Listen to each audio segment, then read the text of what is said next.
الله أكبر كبيرا والحمد لله كثيرا وسبحان الله بكرة وأصيلا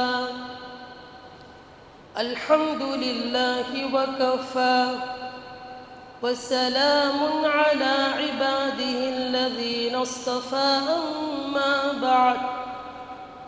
فأعوذ بالله من الشيطان الرجيم بسم الله الرحمن الرحيم يريد الله بكم اليسر ولا يريد بكم العسر ولتكملوا العدة ولتكبروا الله على ما هداكم ولعلكم تشكرون صدق الله العظيم اللهم صل على سيدنا محمد وعلى آل سيدنا محمد وبارك وسلم میرے انتہائی واجب الاحترام قابل صدر احترام بزرگوں عزیزوں دینی بھائیوں، لفظ عید کے لغوی معنی ہوتے ہیں بار بار آنے والا دن۔ ابن العربی نے اس بات کو لکھا ہے کہ عید کے معنی ہوتا ہے بار بار آنا۔ عید کو عید اس لیے کہتے ہیں کہ یہ بار بار آتی ہے اور ہر کوئی چاہتا ہے کہ بار بار آئے۔ نبی علیہ السلام جب مدینہ منورہ تشریف لے گئے، ابو داؤد شریف کی روایت حضرت انس فرماتے ہیں کہ محبوب علیہ السلام جب مدینہ تشریف لے گئے تو آپ نے دیکھا کہ اہل مدینہ سال میں 2 دن یہ تہوار کے طور پر مناتے ہیں، اس میں اچھلتے ہیں، کودتے ہیں، خوشیوں کا اظہار کرتے ہیں۔ تو نبی علیہ السلام نے مسلمانوں سے کہا کہ اللہ تعالیٰ نے تمہیں ان دونوں دنوں سے بہتر عیدین کے دن عطا فرمائے، ایک عید الفطر کا دن، دوسرا عید الاضحیٰ یعنی قربانی کا دن۔ نبی علیہ السلام پر سورہ مائدہ کی جب آیت نمبر 3 نازل ہوئی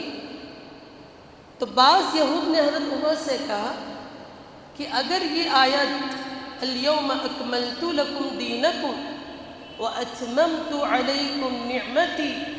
ورضیت لکم الاسلام دینا ہم پر نازل ہوتی، ہمارے نبی پر نازل ہوتی، اس لیے کہ نبی پاک صلی اللہ علیہ وسلم یہ بنی اسماعیل میں سے، بنی اسرائیل میں سے نہیں۔ تو بعض یہودی کہتے کہ اگر یہ آیت ہمارے نبی پر نازل ہوتی یعنی جو بنی اسرائیل میں سے ہے تو ہم اس آیت کے نازل ہونے والے دن کو بطور عید کے طور پر مناتے۔ حضرت عمر نے کہا کہ عید ہی کا تو دن ہے وہ جس دن یہ آیت نازل ہوئی۔ یہ آیت نازل ہوئی ہے عرفہ کے دن یعنی 9 ذی الحجہ، اور اتفاق سے وہ جمعہ کا دن بھی تھا اور جمعہ خود عید کا دن ہے، تو 2 عیدیں جمع ہو گئی، ایک تو یوم عرفہ اور ایک جمعہ کے دن، تو عید کے دن ہی تو نازل ہوئی ہے۔ اور یہ ایسا دن تھا جس دن 40,000 سے زیادہ صحابہ نبی علیہ السلام کی اونٹنیوں کے ارد گرد جمع تھے۔ تو عید یہ مسلمانوں کو رمضان کے بعد جو مسلمانوں نے اللہ کے حضور عبادت کی ہے، جو اللہ کی اطاعت کی ہے، اس کے شکرانے کے طور پر اللہ تعالیٰ مسلمانوں کو ایک تہوار عطا فرمایا ہے، جو 2 تہوار ہیں، ایک عید الفطر اور ایک عید الاضحیٰ۔ عید کے معنی ہم نے بتا دیا،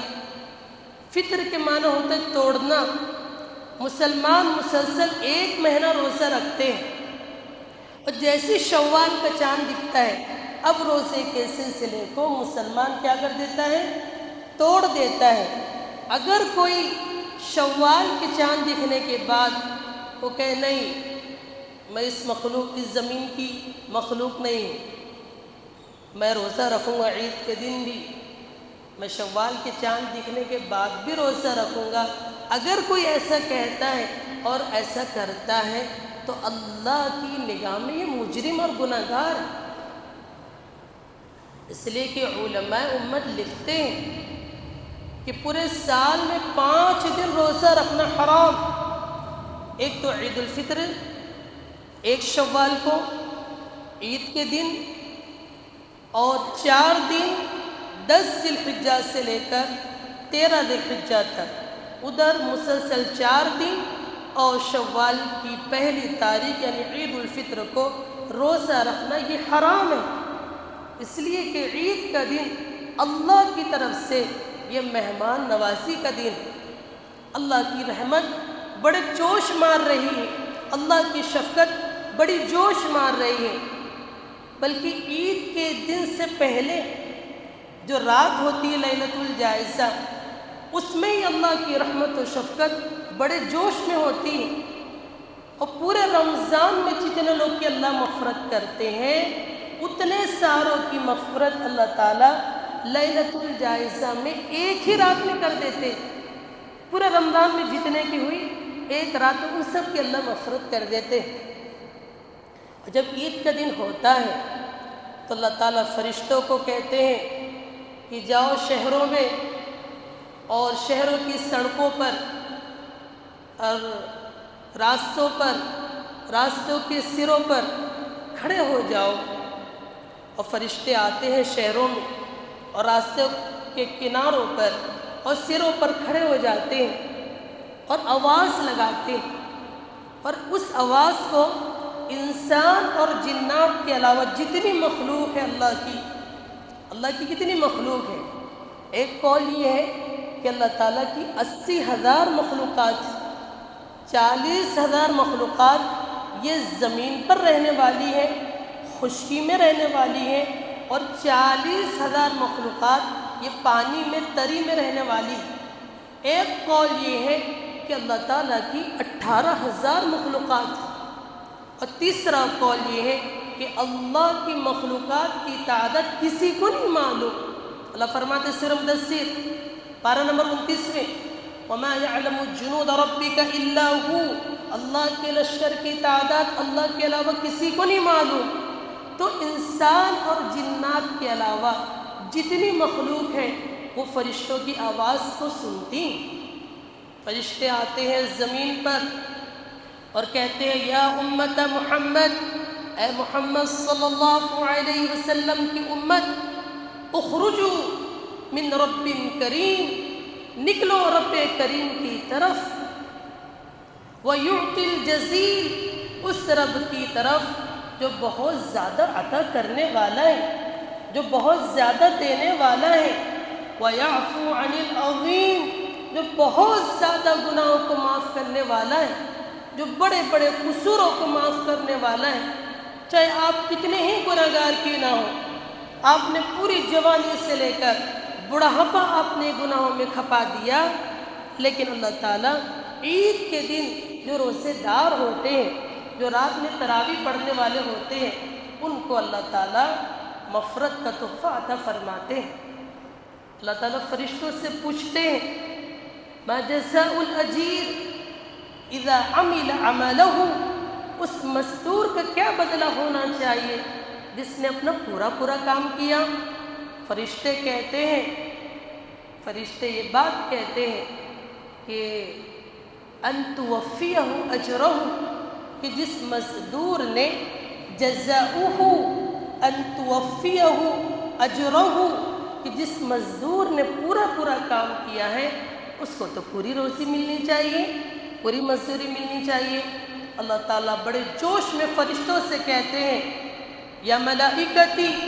فإنی اشہدکم، فرشتوں، میرے فرشتوں، میں قسم کھا کر کہتا ہوں اور تمہیں گواہ بناتا ہوں کہ میرے جو بندوں نے رمضان کے روزے رکھے اور رات میں قیام کیا یعنی تراویح پڑھی، ان کے اعمال کے بدلے میں انہیں اپنی رضا دیتا ہوں اور انہیں مغفرت کا تحفہ دیتا ہوں۔ تو اللہ تعالیٰ کی رحمت عید کے دن بڑے جوش میں ہوتی ہے، اور عید کا دن یہ خوشی کا دن ہے۔ مسلمان اس کو بطور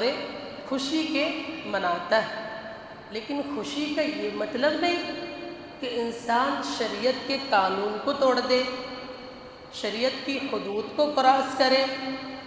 ظفر آدمی اس کو نہ جانیے گا، ظفر آدمی اس کو نہ جانیے گا، ہو وہ کیسا ہی صاحب فہم و ذکا، جو عیش میں یادے جس کو عیش میں یادے خدا نہ رہی، جس کو تیش میں خوف خدا نہ رہا۔ بہادر شاہ ظفر کا شعر ہے، شعر میں یہ بات ہے کہ انسان کو اسی وقت صاحب فہم سمجھا جائے گا جب وہ عیش کے موقع پر بھی، خوشی کے موقع پر بھی اللہ کی یاد سے غافل نہ ہو، جو تیش کے موقع پر بھی، غصے کے موقع پر بھی خوف خدا سے دور نہ ہو۔ یہ تو پتہ چل رہا ہے بھائی آج عید کا دن ہے تو بھائی پہلے ہی سے سینما ہال کی ٹکٹیں بک ہو رہی ہے، تو شریعت کو چھوڑ نہیں سکتے خوشی کے موقع پر، شریعت ہر وقت لاگو رہے۔ اسی طریقے سے عید کے دن خوشی کس کے لیے ہے؟ عید کے دن خوشی اس کے لیے ہے جس نے رمضان کے پورے روزے رکھے، جس نے رمضان کے مہینے میں پورے اہتمام سے تراویح پڑھی۔ عید کی خوشی اس کے لیے ہے۔ لیس العید لمن لبس الجدید، عید کی خوشی اس کے لیے نہیں جس نے نئے نئے کپڑے پہن لیے، برانڈڈ کپڑے پہن لیے، وی آئی پی قسم کی گھڑی پہن لی اور اعلیٰ کوالٹی کی ٹوپی پہن لی، پگڑی پہن لی۔ لیس العید لمن لبس الجدید، عید اس شخص کے لیے نہیں جس نے خوبصورت کپڑے پہن لیے۔ انما العید لمن خوف بالوعید، بلکہ عید کی خوشی اس شخص کے لیے ہے جو اپنے رب کی وعید سے ڈر جائے، جو اپنے رب کے سامنے کھڑے ہونے سے ڈر جائے۔ پتہ چل رہا ہے کہ بھائی عید کا دن ہے، عید کے دن انسان غسل بھی کرتا ہے، مستحب ہے۔ عید کے دن انسان خوشبو بھی لگاتا ہے، مستحب ہے۔ اچھے نئے کپڑے بھی پہنتا ہے، مسواک بھی کرتا ہے، یہ سب مستحب ہے۔ تو عید کے دن مسلمان اپنے ظاہری جسم کو صاف تو کرتا ہے، لیکن صرف ظاہری جسم کو صاف کرنا یہ کافی نہیں۔ ظاہری جسم کو صاف کرنے کے ساتھ ساتھ انسان کو چاہیے کہ اپنے باطنی، اپنے روح کو بھی صاف کرے، اپنی باطنی چیزوں کو بھی صاف کرے، اس لیے کہ کل قیامت کا دن ہوگا اور اس دن نہ مال کام آئے گا نہ اولاد کام آئیں گی۔ اللہ فرماتے سورۃ الشعراء پارہ نمبر 19 کے آیت نمبر 88 اور 89 میں، یوم لا ينفع مال ولا بنون، کہ قیامت کے دن نہ تمہارا مال کام آئے گا نہ تمہاری اولاد کام آئیں گی، الا من اتى اللہ بقلب سلیم، جو اللہ کے سامنے صاف ستھرا دل لے کر حاضر ہوگا، جس میں شرک کی ملاوٹ نہ ہو، جس میں کفر کی ملاوٹ نہ ہوگی، جس میں نفاق کی ملاوٹ نہ ہوگی، آمیزش نہ ہوگی، جس میں کسی مسلمان کے تعلق سے بغض نہ ہو، جس دل میں کسی مسلمان کے تعلق سے کینہ نہ ہوگا، حسد نہ ہوگا، جلن نہ ہوگی، بغض نہیں ہوگا،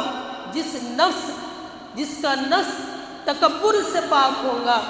عجب سے پاک ہوگا، جس کے اندر خالص اللہ کی محبت ہوگی، جس کے اندر خالص توحید پر مبنی عقیدہ ہوگا، وہ بدعت کو انجام دینے والا نہ ہوگا، جو اللہ سے ٹوٹ کر محبت کرنے والا ہوگا، جس نفس کے اندر اللہ کی محبت کی چاشنی ہوگی، ایسا نفس جب اللہ کے پاس آئے گا اور ایسا انسان جب اللہ کے پاس صاف ستھرا دل لے کر آئے گا،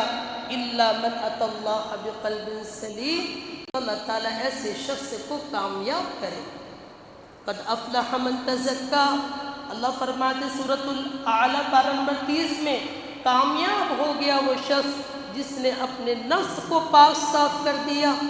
جس نے اپنے دل کا تزکیہ کر دیا۔ یہ تو پتہ چل رہا ہے کہ ہم اپنے سینے میں یہ دل لے کر نہیں چل رہے ہیں، بلکہ سینے میں پتھر کی سل لے کر چل رہے ہیں۔ تو اپنے دل کو صاف کرنا، جس طرح عید کے دن ایک مسلمان اپنے ظاہری جسم کو پاک صاف کرتا ہے، اپنے دل کو پاک صاف کرنے کی ضرورت، اور دل گندا ہوتا ہے شرک کرنے سے۔ ان الشرک لظلم عظیم، کائنات میں سب سے بڑا اگر کوئی جرم ہے تو وہ ہے اللہ کے ساتھ کسی کو شریک کرنا۔ اس لیے کہ نعمت انسان کو اللہ نے دی ہے، رزق انسان کو اللہ عطا فرماتے ہیں، تو جب انسان اللہ کی دی ہوئی نعمتیں استعمال کرتا ہے تو قاعدہ یہ ہے کہ ہم جس کا کھائے اسی کی گائے۔ ہم کھا رہے اللہ کی نعمت اور گا رہے کسی اور کا، کسی اور کی، تو یہ تو بھائی شرک ہے۔ رزق دیتے اللہ ہیں، اولاد دیتے اللہ ہیں، اور کوئی کہہ رہے نہیں فلاں بابا صاحب مجھے رزق دیتے، فلاں بابا صاحب نے میری بیوی کو اولاد دے دی، تو یہی تو شرک ہے۔ توجہ سے سنیے بات، آپ لوگ سے کہہ رہے نہیں تو وآخر دعوانا پڑھ دیا جائے۔ تو دل کو پاک صاف کرنا ہے، شرک کی ملاوٹ نہیں ہونی چاہیے، کفر کی ملاوٹ نہیں ہونی چاہیے، نفاق کی ملاوٹ نہیں ہونی چاہیے، کسی بھی ایمان والے کے تعلق سے ہمارے دل میں کینہ نہیں ہونا چاہیے، بغض نہیں ہونا چاہیے، ورنہ ہزار اچھے کپڑے پہن لو، ہزاروں روپوں کی آپ ٹوپیاں پہن لو، اگر کسی کو آپ نے ٹوپیاں کرائی ہے تو یہ آپ کی 1000 روپے کی ٹوپی کام آنے والی نہیں۔ الا من اتى اللہ بقلب سلیم، پاک صاف دل لے کر جو حاضر ہوگا وہ شخص کامیاب۔ تو ماشاءاللہ سے اللہ تعالیٰ نے ایک بار اور پھر ہمیں عید الفطر نصیب فرمائی، اور ہم دعا کرتے ہیں کہ اللہ تعالیٰ یہ عید عالم اسلام کے لیے امن و سلامتی کا باعث بنے۔ عید کا دن تھا، صحابہ گئے حضرت عمر کے گھر، دیکھے رو رہے ہیں حضرت عمر عید کے دن رو رہے ہیں۔ صحابہ نے پوچھا یا امیر المؤمنین، اے امیر المؤمنین، آج عید کا دن ہے، خوشی کا دن ہے، آپ رو رہے ہیں؟ حضرت عمر نے کہا نہیں معلوم مجھے یہ دن میرے لیے عید کا دن ہے یا وعید کا دن ہے، امن المقبولین ام من المطرودین، کیا معلوم مجھے اگر میرے رمضان کے اعمال اللہ تعالیٰ قبول کر لیے ہیں تو یہ دن میرے لیے عید کا دن ہے، اگر میرے اعمال اللہ تعالیٰ ریجیکٹ کر دیے تو یہ آج کا دن میرے لیے وعید کا دن ہے۔ تو بھائی عید خوشی کا دن اس کے لیے جو اللہ سے ڈرتا ہے۔ اللہ فرماتے سورۃ الرحمن پارہ نمبر 27 میں وَلِمَنْ خَافَ مَقَامَ رَبِّهِ جَنَّتَانِ، کہ جو اپنے رب کے سامنے کھڑے ہونے سے ڈرتا ہے اس کے لیے 2 باغات، 2 جنت ہوں۔ لکھتے مفسرین اس آیت کی تفسیر میں 2 باغات، ایک باغات چاندی کے ہوں گے، ایک جنت چاندی کی ہوں گی اور ایک جنت سونے کی ہوں۔ جو مقربین ہوں گے، جو مقربین ہوں گے ان کے لیے سونے کی جنت ہوں گی، اور جو اصحاب الیمین ہوں گے داہنے ہاتھ والے ان کے لیے چاندی کی جنت ہوں گی۔ ایک تفسیر یہ بھی کرتے مفسرین وَلِمَنْ خَافَ مَقَامَ رَبِّهِ جَنَّتَانِ، کہ جو اپنے رب کے سامنے کھڑے ہونے سے ڈرتا ہے، یعنی کل قیامت کے دن کا اس کو خوف ہے، اسی خوف کی وجہ سے حرام نہیں دیکھتا، اسی خوف کی وجہ سے حرام مال کماتا نہیں ہے، سود پر دھندا نہیں کرتا، سود پر تجارت نہیں کرتا، اس آنکھ سے بد نظری نہیں کرتا، اس زبان سے کسی کی غیبت نہیں کرتا، کسی کو گالی نہیں دیتا، پڑوسیوں کا حق نہیں دباتا، میراث کھاتا نہیں، نہ بھائی کی نہ بہن کی نہ پڑوسیوں کو ستاتا ہے۔ جو شخص ایسا ہے جس کے دل میں اس بات کا خوف ہے کہ کل قیامت کے دن مجھے میرے رب کے سامنے جا کر کھڑا ہونا ہے، وَلِمَنْ خَافَ مَقَامَ رَبِّهِ جَنَّتَانِ، تو اللہ تعالیٰ فرماتے ہیں ایسے شخص کے لیے کل 2 باغات ہوں گے، یعنی ایک باغات دنیا میں، یعنی دنیا کی زندگی اللہ تعالیٰ اس کی جنت کی طرح بنا دے، کوئی ٹینشن نہیں دنیا میں، کسی کے سامنے ہاتھ پھیلانے کا غم نہیں، ٹینشن نہیں، اس لیے کہ اللہ نے اس کی زندگی کو جنت بنا دیا دنیا کی زندگی۔ اور ایک جنت تو آخرت میں ملنی چاہیے، کس کو ملنی ہے؟ جس کے دل میں اللہ کی خشیت ہو، اور اللہ کی خشیت یہ سب سے بڑی چیز۔ نبی علیہ السلام نے ارشاد فرمایا شیبتنی سورۃ الہود و اخوات، یہ سورہ ہود اور اس کی جو اخوات ہے اس نے مجھے بوڑھا کر دیا۔ شرح السنہ میں لکھا ہے کہ ایک صاحب نے نبی علیہ السلام کو خواب میں دیکھا، نبی علیہ السلام سے پوچھا کہ آپ نے یہ بات کہی ہے سورۃ الہود اور اس کے نظائر کے تعلق سے سورہ مرسلات اور سورہ واقعات کے تعلق سے، سورہ واقعہ کے تعلق سے، کہ سورہ ہود نے، سورہ واقعہ نے، سورہ مرسلات نے مجھے بوڑھا کر دیا، تو کس بات نے سورہ ہود کی آپ کو بوڑھا کر دیا؟ نبی علیہ السلام نے اس شخص کو بتلایا کہ یہ جو آیت ہے فَاسْتَقِمْ كَمَا أُمِرْتَ، کہ دین پر مستقیم رہیے، جمے رہیے جیسا کہ آپ کو حکم دیا گیا ہے۔ تو استقامت اعمال، دین پر جمنا، صوفیہ فرماتے ہیں یہ 1000 کرامتوں سے افضل۔ ماشاءاللہ سے اللہ تعالیٰ نے ہم سبھی کو 1 مہینہ بہت ہی جم کر عبادت کرنے کی توفیق اللہ نے دی۔ یہ ہمارا کمال تو نہیں ہے، نہ ہماری عبادت اس لائق ہے کہ ہم اللہ تعالیٰ سے کہہ لیں یا ہمیں اس پر فخر ہے کہ ہماری عبادت قبول ہو جائے گی، لیکن اللہ سے مایوسی بھی نہیں ہونی چاہیے، اللہ کے فضل کا اور اللہ کے کرم کا اعتماد ہونا چاہیے۔ ہماری عبادت بے شک اس لائق نہیں کہ قبول کی جائے، لیکن اللہ تعالیٰ آپ اپنے فضل سے ہماری اس ٹوٹی پھوٹی عبادت کو، اس ٹوٹے پھوٹے روزے کو، جس میں ہم نے غیبت بھی کی ہے، اللہ معاف کرے، جس میں ہم نے گالی بھی بکی ہے، جس میں ہم نے کسی مسلمان کو تیز آواز سے ڈانٹا بھی ہے، جس روزے میں ہم نے بیوی سے بد کلامی بھی کی ہے، بھائی سے لڑائی بھی کی ہے، اور بہت سی مسجد میں امام کے ساتھ بد کلامی بھی کی ہے، اس مسجد کو چھوڑ کر مؤذن صاحب سے بدتمیزی بھی کی ہے، مسجد کے ذمہ داروں سے بد کلامی بھی کی ہے، اس ایسے روزے میں جس میں ہمارے ساتھ بہت ساری کمیاں بھی ہیں، بس ایسے ٹوٹے پھوٹے روزے کو آپ اپنے فضل سے پیارے اللہ قبول فرما لیجیے، کہ اللہ سے حسن ظن رکھنا چاہیے اور نیت کرنا چاہیے کہ پیارے اللہ تعالیٰ ہم نے 1 مہینہ آپ کی عبادت، اب ہمیں اعمال پر استقامت عطا فرمائی، اس لیے کہ استقامت بہت بڑی چیز ہے۔ اگر ہم 1 مہینہ نماز پڑھنے کے بعد عید کے دن سے ظہر کی نماز پڑھنے نہیں آتے ہیں تو بھائی یہ کون سی استقامت ہے؟ نبی علیہ السلام نے ارشاد فرمایا، حضرت عائشہ روایت فرماتی ہیں رضی اللہ تعالی عنہا وارضاہا، احب الاعمال الی اللہ ادومها وان قل، اللہ کے نزدیک سب سے پسندیدہ وہ عمل جو ہمیشہ ہو گرچہ تھوڑا ہو۔ 1 مہینہ ہم نے نماز پڑھی، 1 مہینہ ہم نے تلاوت کی، اب رمضان جانے کے بعد نماز سے چھٹی نہیں ہونے والی کہ ظہر سے نماز معاف ہو گئی ہے۔ اور بھائی ہم دیکھتے ہیں کہ دیندار لوگ بھی ظہر میں نہیں آتے، ہم یہ نہیں کہہ رہے کہ دیندار لوگ عید کی ظہر نہیں پڑھتے ہیں، لیکن جماعت سب کی اکثروں کی چھٹتی، اس لیے کہ رات میں بازار میں اتنی محنت جو ہوئی ہوتی ہے تو بھائی نیند تو پوری کر رہے ہیں نا. لیکن مجھے بڑی خوشی ہوئی ماشاءاللہ، میں نے فجر میں دیکھا بہت لوگ آئے. حالانکہ فجر سے لوگ کم ہو جاتے ہیں،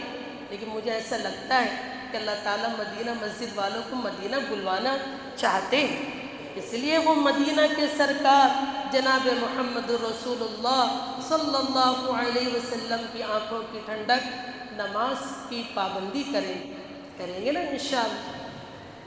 تو نماز پر استقامت، قرآن کی تلاوت پر استقامت یہ رمضان کے بعد بھی ہونی چاہیے. اپنا معمول بنا لو، ہر نماز کے بعد 5 منٹ تلاوت کر لیں تاکہ وہ عادت باقی رہے جو رمضان میں ہم نے تلاوت کی بنائی. ہر نماز کے بعد 5-10 منٹ قرآن پکڑ کے اس کی تلاوت کر لو. جیسے ہر نماز کے بعد موبائل چیک کرتے ہیں نا، کسی کا میسج تو نہیں آئے، تو اللہ کا پیغام قرآن کی شکل میں ہمارے پاس موجود،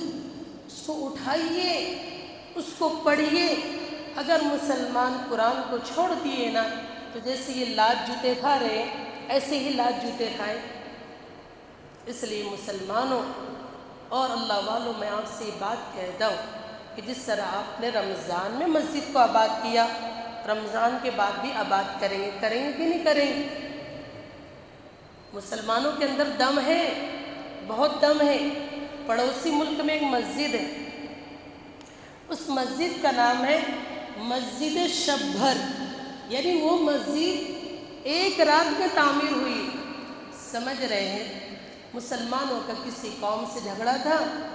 تو مسلمانوں نے جوش میں آ کر ایک رات میں مسجد بنا لی. تو قلندر لاہوری مسلمانوں کو للکارتے ہیں اور کہتے ہیں مسجد تو بنا دی شب بھر میں، ایمان کی حرارت والوں نے مسجد تو بنا دی شب بھر میں، ایمان کی حرارت والوں نے. من اپنا پرانا پاپی ہے، برسوں میں نمازی بن نہ سکا. ایک مہینہ رمضان میں نماز کی پابندی کرے، ایسا ہمارا نس پاپی کہ اس کے بعد نماز نہیں پڑھ رہا ہے. تو بھائی نماز کا اہتمام ہونا چاہیے، کرو گے. اور 2-3 مسئلے غور سے سن لو. ایک مسئلہ یہ کہ عید کے دن قبرستان جا سکتے ہیں، تو بھائی عید کے دن قبرستان جانا جائز ہے، لیکن آج لوگوں نے اس کو ضروری سمجھا ہے اور لوگ عید کی نماز پڑھ کر سیدھا اپنی گاڑی قبرستان کی طرف لے جاتے ہیں اور یہ سمجھتے ہیں، اور گرچہ سمجھے نا اپنے عمل سے بتاتے ہیں کہ عید کی نماز پڑھ کے سب سے پہلے کہاں جانا پڑتا؟ قبرستان. تو جب علماء کسی ایسی بات کو دیکھتے ہیں جو دین میں ضروری نہیں ہے اور لوگ اس کو ضروری سمجھ کر کرتے ہیں تو علماء اس پر نکیر کرتے ہیں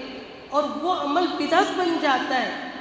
جانا جائز ہے قبرستان عید کے دن، لیکن بھائی ضروری سمجھ کر جا رہے ہیں لوگ. ہر کوئی عید کی نماز پڑھا سیدھا قبرستان، تو بھائی ضروری نہیں، اور اس کو ضروری مت بناؤ اپنے عمل سے، یہ بدعت بن جائے گا. اسی طرح اگر کسی رشتہ دار کا انتقال ہوتا ہے رمضان سے پہلے، گرچہ وہ 11 مہینہ پہلے انتقال ہوا ہو، تو پہلی عید آتی ہے تو رشتہ دار جاتے ہیں سوگ منانے. حالانکہ شریعت اسلامیہ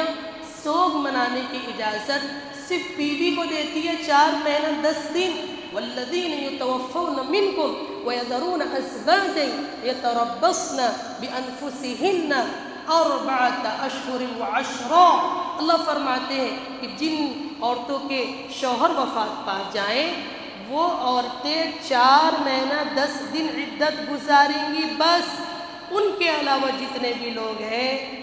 یہ صرف 3 دن سوگ منا سکتے، اور یہ اسلام کی تعلیم ہے.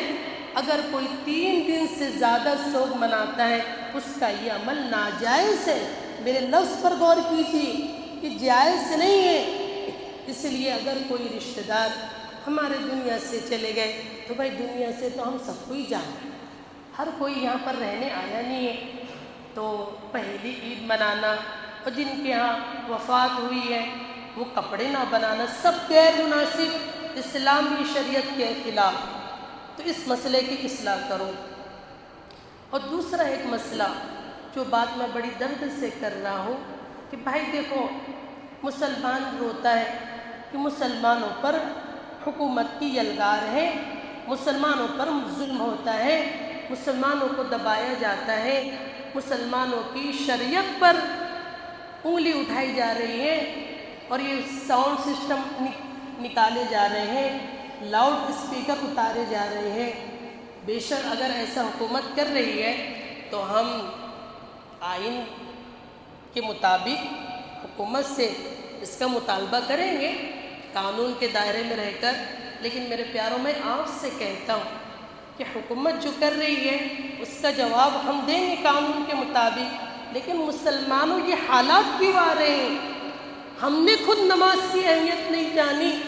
ہم نے خود اذان کی اہمیت نہیں جانی، اذان ہوتے رہتی ہے، ہم چوکوں پر بیٹھے رہتے ہیں، اذان ہوتے رہتی ہے، مؤذن صاحب بلاتے آؤ نماز کی طرف، آؤ کامیابی کی طرف، اور ہم موبائل دیکھتے رہتے چوکوں پر بیٹھ کر۔ اور ایک مسئلہ اور،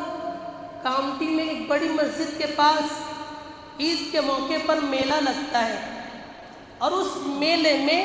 جن کی دکان ہوتی ہے وہ سب مسلمان الا ماشاءاللہ ایک آدھ دو غیر مسلم ہوں گے، اور اس میلے میں شریک ہونے والے اکثر مسلمان، اکثر حاجی نمازی کے بچے، لیکن ہم یہ بات دیکھتے ہیں اور ہمیں بڑی تکلیف ہوتی ہے۔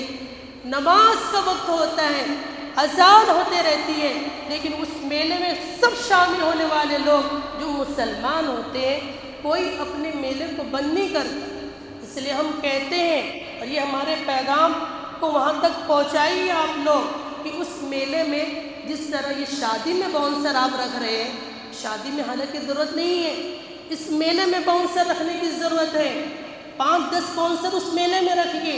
اور جب نماز کا وقت ہو جائے، جب اذان ہونے لگے، بالکل سب میلے کی دکان بند، جتنے لوگ ہیں جاؤ پہلے نماز پڑھ لے جاؤ، بعد میں آ کے یہ سب پر خوشی منانا۔